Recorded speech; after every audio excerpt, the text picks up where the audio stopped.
Morning, everybody. I'm going to keep the introductory remarks to a minimum because I think we are all sick from hearing from me at this point. We put together this panel because water touches our lives in so many different ways, and watersheds, critical features of watersheds are often housed in rural places, so it becomes a very issue. There's many areas of study related to water, and certainly no shortage of challenges, and no shortage of innovative ideas to go try and address those challenges. With all the complexity and the different aspects, trying to integrate these different branches of study around water, trying to understand how these fit together can be very challenging. Our panel brings together experts from across different elements of the water world. And so I'm going to introduce them all right now, and then invite them to come up and speak one at a time, give us a bit of an overview of the work that they do. So our panel, Lalita Bharadwa is an associate professor at the University of Saskatchewan. She's the lead of the Safe Water for Health research team, working to generate knowledge to inform evidence-based decisions about water to promote the health of Indigenous, rural, and remote communities. And so her focus on the panel today will be First Nations and access to safe drinking water. Helen Baulch, who is an associate professor at the School of Environment and Sustainability at the University of Saskatchewan. She's a water researcher interested in the impacts of landscape change on water quality. And so she'll be talking to us a bit about water quality in wetlands. We have Warwick Bharadwa, a PhD candidate in the Department of Geography and Planning at USAS. I think he did shorten these departments. It's like saying my ministry name. He has research interests in human-water interactions, and he's going to focus his remarks on prairie water governance. Phil Loring, who will be our digital talking head, so you'll see Phil up here, is an associate professor and the Errol Chair in Food Policy and Society at the University of Guelph, and Phil's the lead on the Prairie Drainage Governance Project. And so he's going to talk to us about wetland drainage. And then Holly Annan? Okay, good, sorry. Who's a PhD candidate at the University of Saskatchewan's Center for Hydrology. And she's studying the influence of wetland drainage and climate change. And so she will focus on hydrological modeling and elements around that. Again, so each of the panelists is going to have 5 minutes to provide an overview of their topic, key challenges and concepts related to their topic, and then we'll move on to questions. So I will bring up Lalita to kick things off. Thank you very much.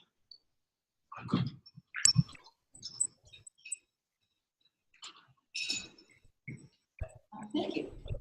And thanks for the opportunity to be here.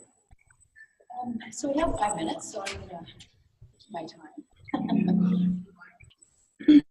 So the pictures you see in front of you really paint the picture of the reality of the challenges in First Nations communities. Challenges for drinking water really revolve around water quality, quantity, access, and water service provision and supply. In First Nations and people or communities have 90% more, are more, 90% times more likely than other Canadians to lack piped water. 30% of water systems pose health and safety risks. And currently there are 70 long-term drinking water advisories in effect. Factors contributing to the challenges and barriers to safe drinking water for First Nations revolve around the lack of funding, remote location, lack of trained operators, infrastructure malfunctions, and the sustainability of drinking water infrastructure, fragmentation and governance, jurisdictional overlap, lack of legislation and accountability, and also effects on management and monitoring. There are several key governance concerns regarding First Nations drinking water. And this has to do with the multiple tri-departmental structure and actors, the multiple actors involved in First Nations drinking water governance. So I'm going to touch upon 4 key issues. Fragmentation in governance. There's jurisdictional overlap and ambiguity sorry, in the respective roles and responsibilities of Indigenous Services Canada, Health Canada, and First Nations in drinking water provision on reserves. This has been identified as one of the key reasons why chronic drinking water problems persist on reserves across our country. Source water protection is another challenge. While surface and groundwater sources on reserves are impacted by off-reserve land and water use activities such as agriculture and mining, the ability for First Nations to exercise their jurisdiction outside of reserve boundaries have been limited. Approaching source water protection at this limited within reserve scale does not account for the basic fact that off-reserve activities influence reserve water quality. Another factor is capacity and funding. Many First Nations, particularly small and remote communities, face financial, technical, and human resource capacity deficits for service provision as a consequence of historical and ongoing colonialism.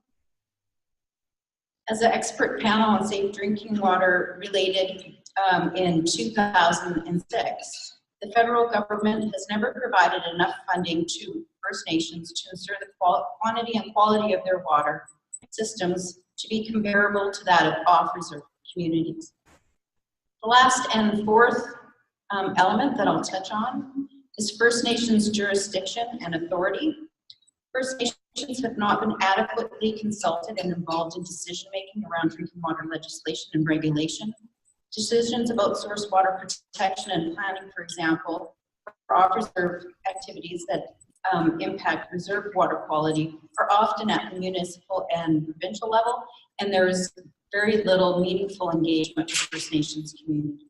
Thank you.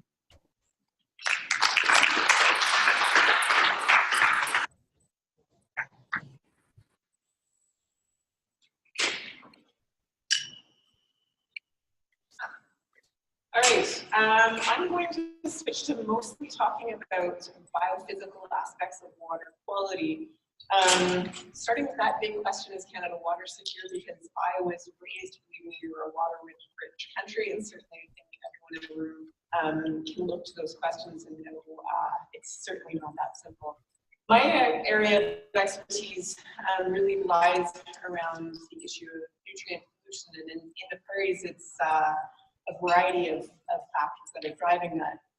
But this is a picture of the source waters from one of the big cities in the province, or 2 of them actually, Regina and Moose Jaw. Unfortunately, the water treatment plant that deals with water with significant cyanobacteria, lots of particulates, pretty poor source water quality in the summer, is a big, well-funded water treatment plant. But that's not the case of all smaller communities that rely on surface waters. And certainly there are other risks and concerns associated with very green water. So I wanted to give a really brief history in 1 or 2 slides of where this problem came from and how long we've known it's existed. In the 60s and 70s, I don't remember, but I certainly I remember watching some Lake issues. And Lake Erie was considered dying. And it wasn't a problem of the lake dying, it was too much life, too much algae, the algae dying, the fish dying. And it was thought to be caused by this great technological innovation of adding phosphates to the detergents. So the scientists thought they had a solution, and perhaps with some parallels in history now, industry said, no, it's not us, it's not us. So what they did, work that was done in northwestern Ontario, was they took 2 lakes, one in the top right hand corner they left as is, and one in the bottom left they added nutrients to see if that's what was causing the lakes to turn green, as was happening across North America and Europe. And indeed it happened. There was still a little bit of debate about what to do and what was causing it, so they did it again. And they took a curtain, divided the lake in half, and pretty conclusively showed that nutrient pollution was driving the problems in lakes. So the policy change that happened pretty quickly thereafter was banning phosphorus in laundry detergents and phasing that in fairly quickly. So is the problem fixed? Well, the picture I showed you at the beginning was pretty recent, so the answer is no. And it's been more than 40 years since we understood what was causing the problem, but it's not getting better. It isn't just Lake Erie. This is a global problem that affects lakes across Canada, Europe, pretty much everywhere. And it feeds into issues of drinking water safety in terms of treatability of water and direct toxicity of water, your ability to use water for recreational uses, fisheries, and so on. So where did we go wrong? And I'm hoping the discussion today can help us think about some of the solutions that fit different sizes of communities. But we started by controlling only large urban nutrient sources, and these are important, but these are not enough. And just to test your eyesight after your dance last night, I put up a graph of some agricultural data there.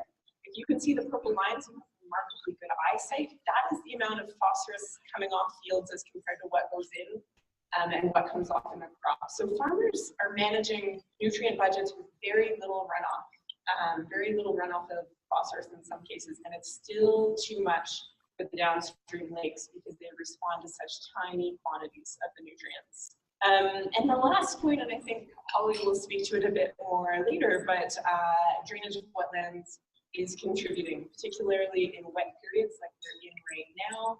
When you drain the landscape and decrease its capacity to store water, you're moving water, and with that water, you're moving nutrients. So that has potentially big impacts on flows of water, transport of nutrients downstream, as well as, of course, big impacts on wetland habitat, biodiversity, and so on.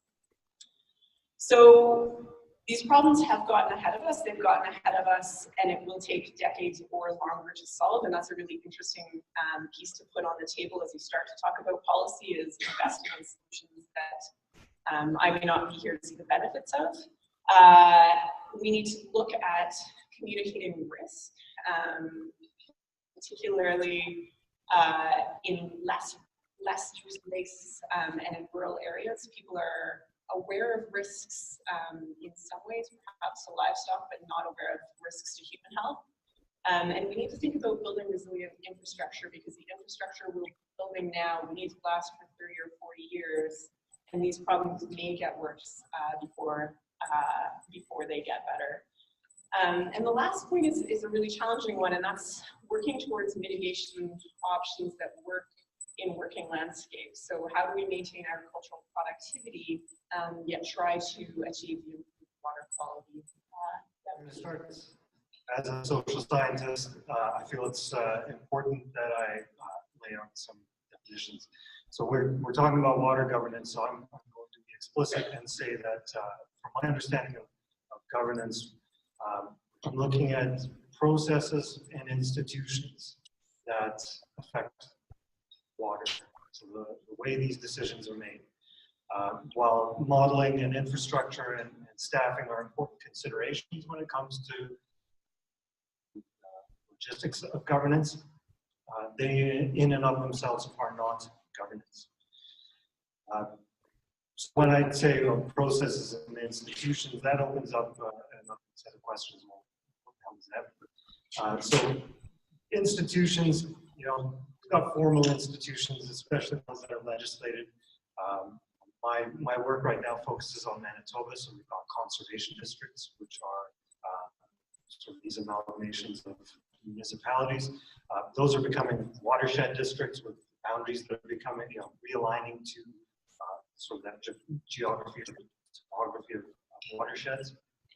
So we've got these that are, these government sponsored bodies that are kind of maybe seen as arm's length. They have a role to play in facilitating discussions that affect water. But then we also have informal institutions that are not necessarily recognized by government. These can be regularized meetings at the coffee shop where farmers talk about issues related to water on the land. It can also be maybe more ceremonial or less formal get-togethers that Indigenous peoples participate in when it comes to recognizing their own responsibilities to water. Now, when I say institutions, some people might also say, well, there's more to it than just these organizations. Institutions can refer to things such as private property and even democracy. So when I say water governance, it's very much a layered concept. And also to touch on processes, again, these can happen at different levels with different implications for how those governance processes and institutions are functioning. So in terms of kind of the key challenges from my perspective, key challenges in water governance, Lalita touched on a number of them in terms of jurisdictional fragmentation. So some of the ways that we can manage that fragmentation include dialogue. And I don't mean just say dialogue, I don't mean just federal and provincial and or municipal governments getting together and talking. I mean dialogue at many different levels. So we need to have, at policy level, we need to be including Indigenous voices. And at municipal levels or local government levels, we need to be including provincial representatives as well. And this kind of ties into the next challenge that I see in terms of representation and democratic participation. So there's a balance to be found, not necessarily to be found, but to be sought. We talk about democratic decision-making in water governance, but who's really at the table? Oftentimes these meetings are attended by people with an interest, but are they really representative of all of the concerns and interests in that watershed, in that area that's being discussed? And even in terms of Indigenous participation, my specialty right now is in Indigenous engagement within water governance. You can have a councillor sitting on a watershed planning process, but they don't necessarily know everything that's happening on the land. They don't necessarily know how drainage or forestry activities are impacting different members of the community. So even though that roster at the planning process says, yeah, we had someone from the community attend, doesn't mean that interests of those communities have been represented. On the issue of jurisdictional fragmentation, we come to the issue of power sharing, and this again touches on representation. If we're only having powerful landowners show up at planning meetings, or powerful industry lobbying government at the policy level, where is that power and how is it being shared? We have to start asking these tough questions and admitting that we don't necessarily know the answers. Coming back to that idea of these concepts of property and democracy, when we start thinking about the role of government in mediating between the interests of the individual and the interests of the public good. We talk about land use and we say, okay, well, farmers, they own that property. They have a right to farm. This is their livelihood. How does that balance against the needs of the environment? And where does the government stand in terms of providing for the environment? One thing that I found especially difficult for governance, especially when it comes to participation. These are voluntary things for the most part. So when we ask an Indigenous community to come, or people from an Indigenous community to come and participate, they have to take time out of their day, out of their time away from their communities, especially when those communities are marginal, when there's a lot of poverty. This can be a very big ask and very different than asking a wealthy landowner or even a middle-class landowner to come and sit at the table for these meetings. And then again, on that idea of volunteering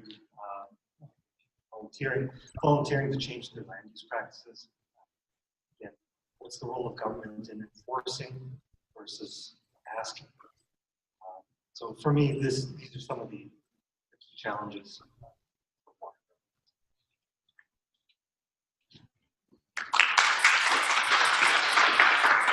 Hi, glad to be here, at least in spirit and as a big head in front of all of you. Sorry about that. A little bit about myself. As Sarah said, I am leading a project that we have at Global Water Futures to look at drainage, agricultural drainage in particular in the prairies, and to look at governance around drainage to see how some of the issues that we just heard about from the previous presenter are being addressed, managed, debated, and so forth in the prairies. I came to this not with a lot of experience in agricultural water systems, but with experience in conflict. My research in Alaska on Alaska fisheries focused quite a bit on conflict among groups of people who at one level have very similar sets of values for how land and the environment, in this case fisheries, ought to be managed, but nevertheless are locked into high stakes conflict where there's a lot of uncertainty, there are a lot of hot tempers, conflicts have escalated to a point where you might even think of them as something of a pathology in the governance and management of natural resources. And so we got to talking about some very similar circumstances in the prairies among different landowners, different user groups, conservation organizations about agricultural drainage. We were approaching this as a bit of a wicked problem, a language that might be familiar to many of you, but if not, that generally speaks to sort of social dilemmas over natural resources that are not just complicated or not just complex, but that are unique in that they don't have a single defining definition. If you go to different people, the problem will be defined in different ways. They also rarely have a stopping point, which means there's no clear point at which the problem is solved.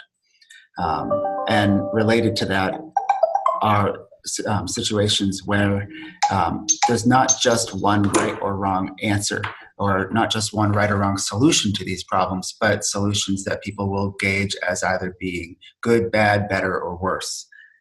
And so the problem here, thinking about what we know about conflict, for example, in fisheries, is that conflict often boils down to challenges related to governance, good governance, what people often call it. And that generally involves a variety of different things. That often involves something called fit, and that is whether or not the institutions, formal and informal institutions that people are working within to govern natural resources sort of fit the scale and circumstances of the environmental systems.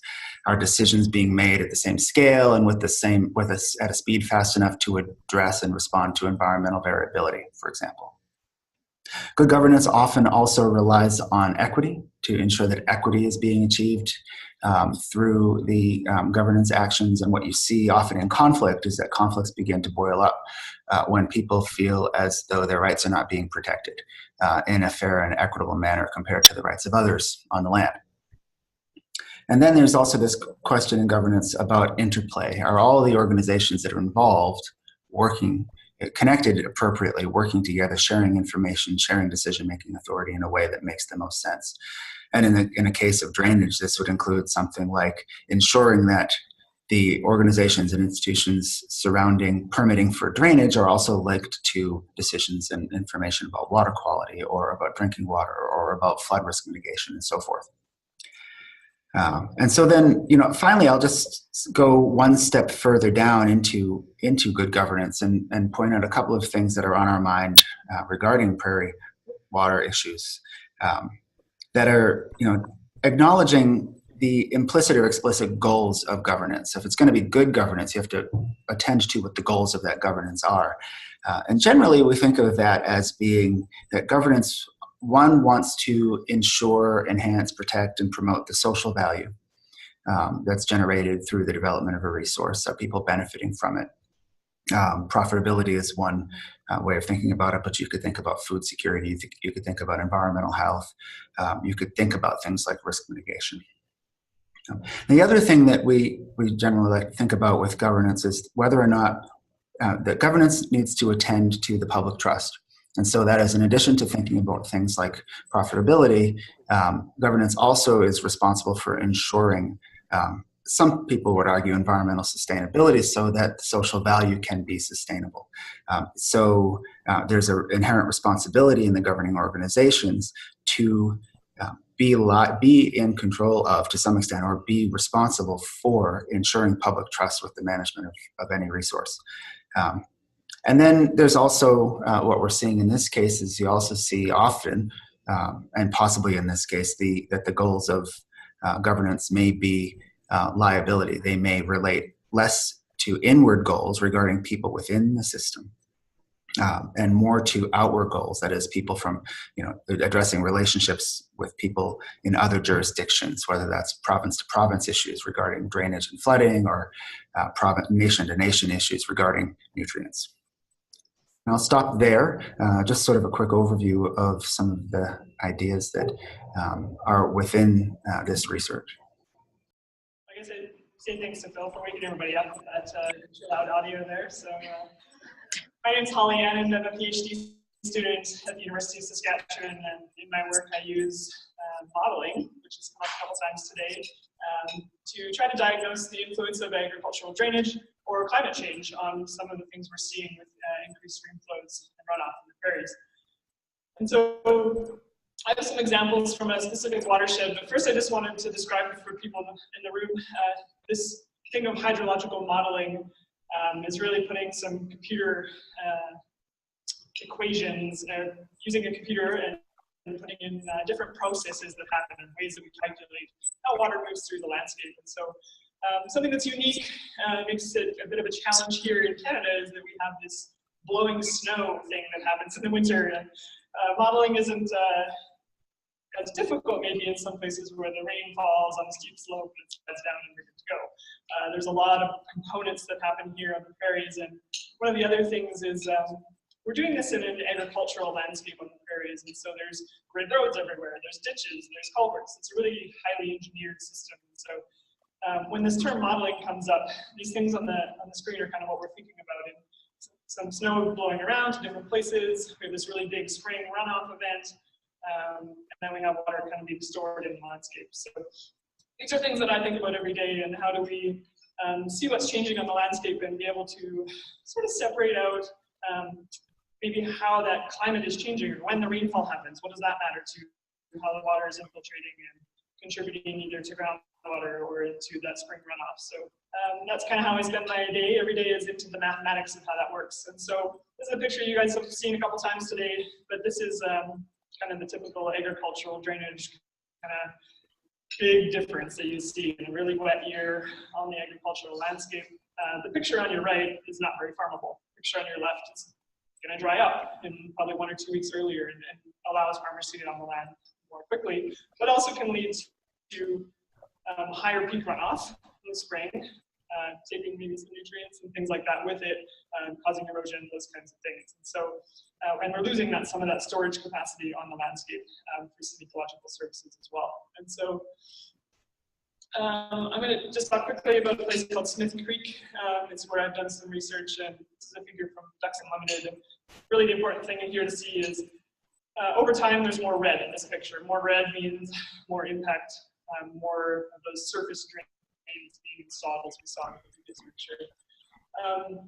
At the same time as that, this is the hydrological record from 1975 to 2014. And this is just the total flow volume that's coming off of this watershed.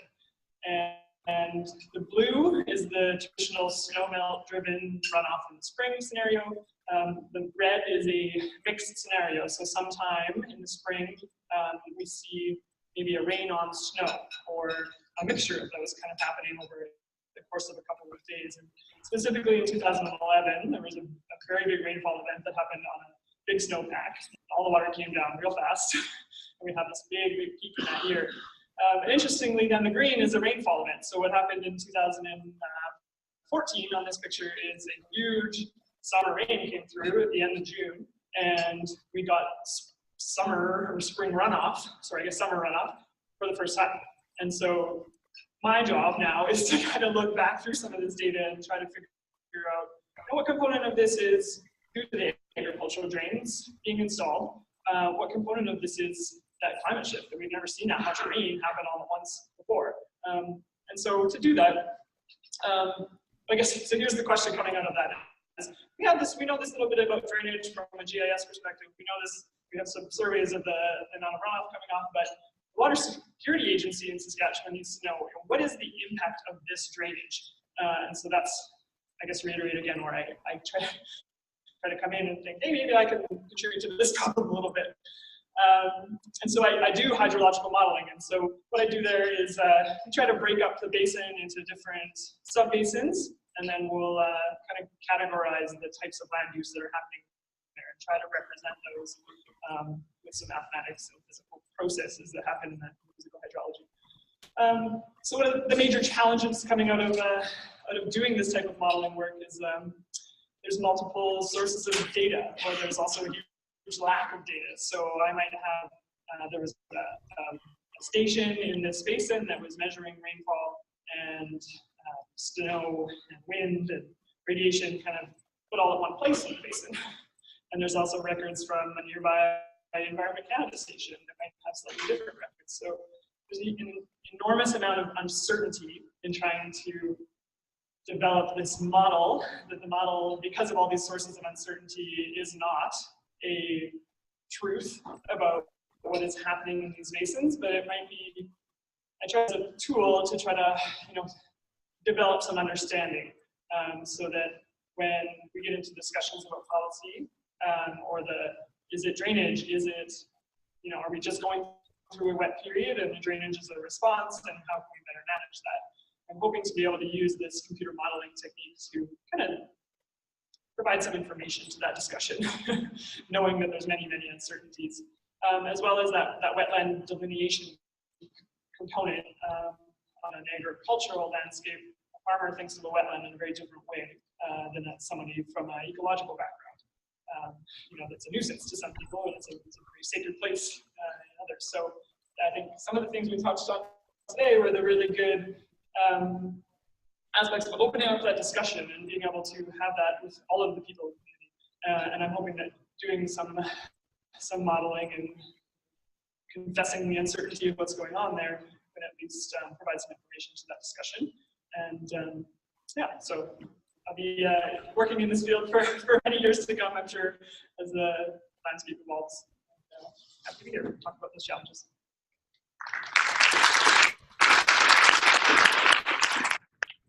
Great. Well, please join me in thanking this wonderful panel.